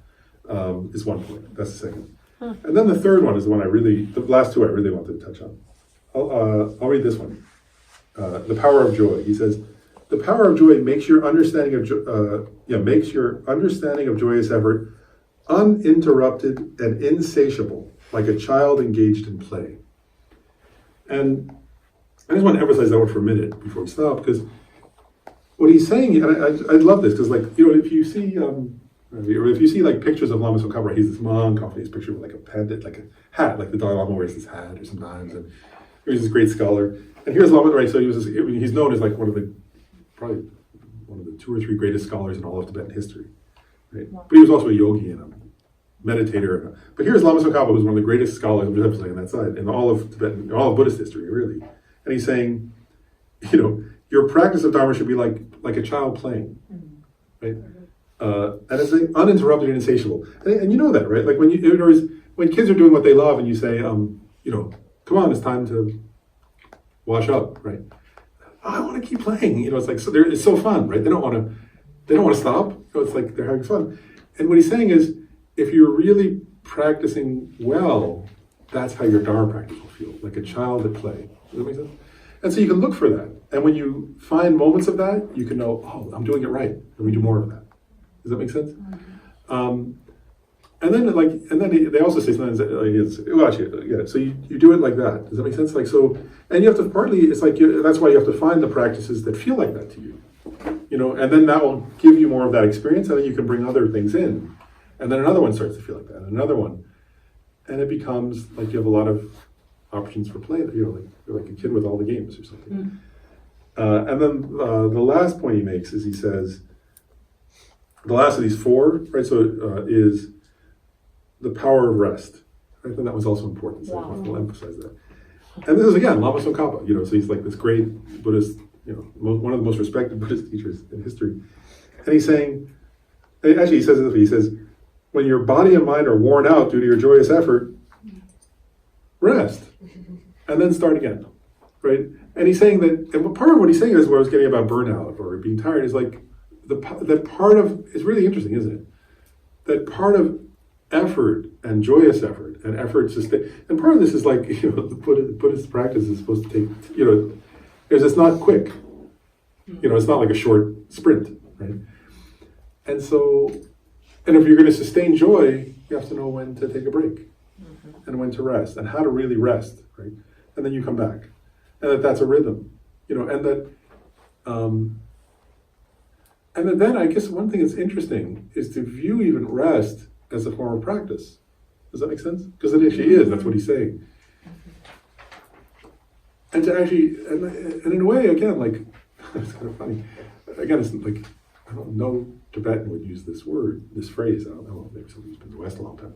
But what he's getting, I'll use a Western language phrase, like, it's self-care, right? That's what he's saying, is like, if you're going to sustain effort over time, then you have to take care of yourself wisely, right? And actually he does go into detail, I'm not going to go through all of it, and he goes through it, he says, so you have to rest, you have to take care of your body, you have to take care of your mind, you have to create an environment that's conducive, and then it'll be easier, right, to sustain this joyous effort.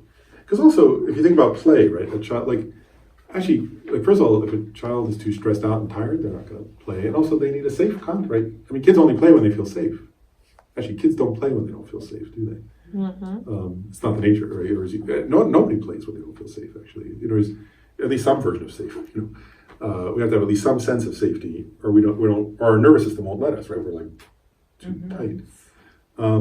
And so we have to create a context for ourselves of where there's rest, where there's safety, where we have also where we're healthy and where we're taking care of as healthy as we can be, and there's where we take care of ourselves. And in that context, again, you can sustain joyous effort. So I guess it was supposed to stop at 9:30, right? So anyway, I'll just stop there. Actually, is there one? Do people have questions though? I just didn't ask, or is that pretty clear? I should have probably asked that earlier. But was that all pretty clear? Or if you have questions, okay. But we'll have time tomorrow anyway, right? Yeah. So if people if anybody has questions, you can bring it tomorrow. See about that. Thanks, everybody. Thank you. Thank you.